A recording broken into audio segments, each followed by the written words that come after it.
The events are lining up for this prophecy to soon come to pass against Israel.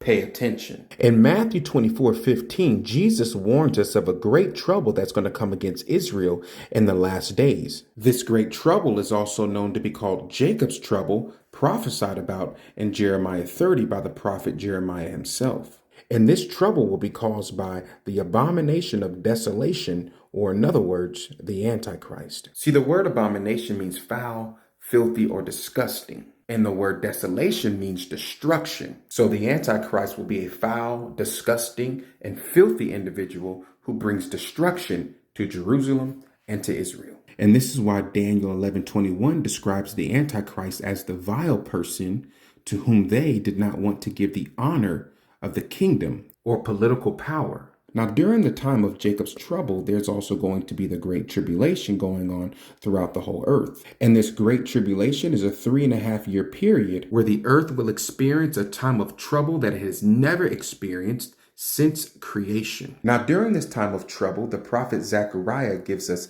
in-depth detail about what's going to take place during the time of Jacob's trouble. All nations will be gathered against Jerusalem to battle. Yes, all nations. The city shall be taken. The houses will be rifled, which means their property will be seized by force. The women will be ravished.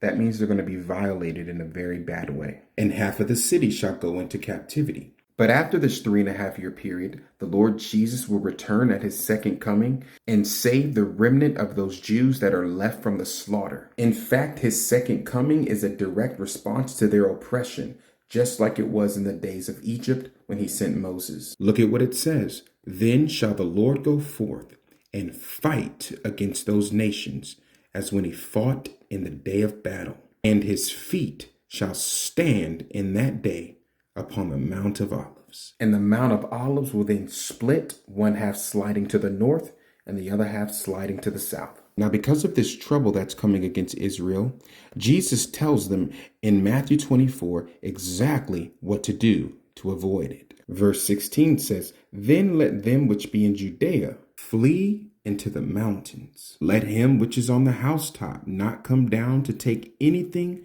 out of his house, neither let him which is in the field return back to take his clothes. In other words, run for your life. For then shall be great tribulation, such as was not since the beginning of the world to this time, no, nor ever shall be.